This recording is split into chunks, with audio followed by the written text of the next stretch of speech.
Good morning. It's a wonderful day, even though a little hazy from the smoke. This is my garden. Initially, this whole thing was my garden.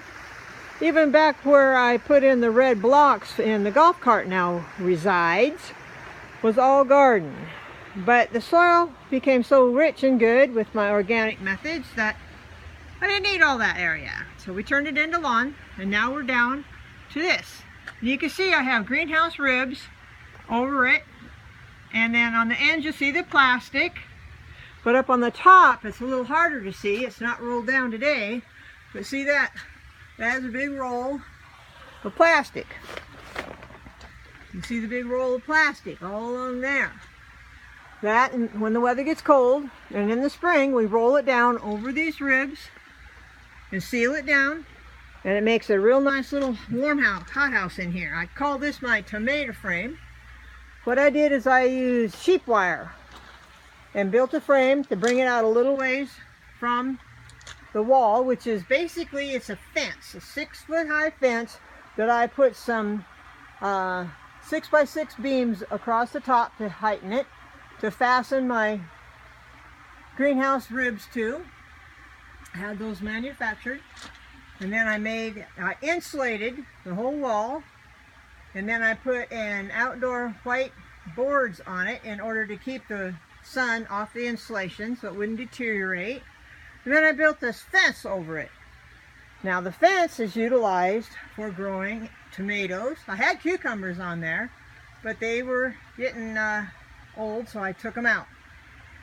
But the tomatoes are doing pretty good, other than I do have a little bit of funguses going on and some leaf curl and whatnot. But we're still setting them, and we've been eating a lot of tomatoes. I'm eating a lot of peppers. Got my pepper plants here. This is my basil. Smells so wonderful. And it's a little orphan rose bush that I felt sorry for. I put it in here. It's doing good. Little flowers. And I put grass clippings everywhere. See the grass clippings? Neighbors give those to me.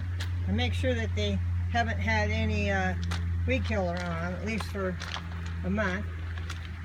Here was all grass clippings, and they've all rotted and deteriorated down, so it's waiting another layer. You can see some little patches of the grass clippings. The mulch. Over here, you see the grass clippings. There's some fresh. Now that's just full of onions here. And I got a big bumper crop, and then I had a big bumper crop of garlic that I've already harvested. This lettuce is the third crop of lettuce, and they're about done. Now I have these ribs anchored in the front so that they can't blow up. This is my zucchini plant, and I got some Swiss chard there. Now these cabbage plants are on their third head. Yes, that's right, third head. You can see where the old heads were cut off. See that? And then they keep trying to grow other little heads, and I get in there and I break them off because I want just one.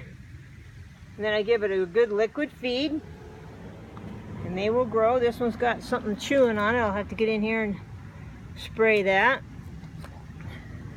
I use neem oil and other organic methods. But my little cabbages are doing good. Here's an extra little head trying to grow right here. I need to get in there. Don't want that little head in there. I just want one head. This one's doing pretty good. It's getting hard. It's not very big, but it's the third one this plant's put out so far this year. I've made a whole bunch of sauerkraut. That's another project we'll talk about later. Anyway, this is my tomato frame and our garden, and we grow everything in here that we need for the garden. And when we get ready for fruits, we have a whole orchard. But that's another project I'll talk about later. Have a great day. Bye-bye.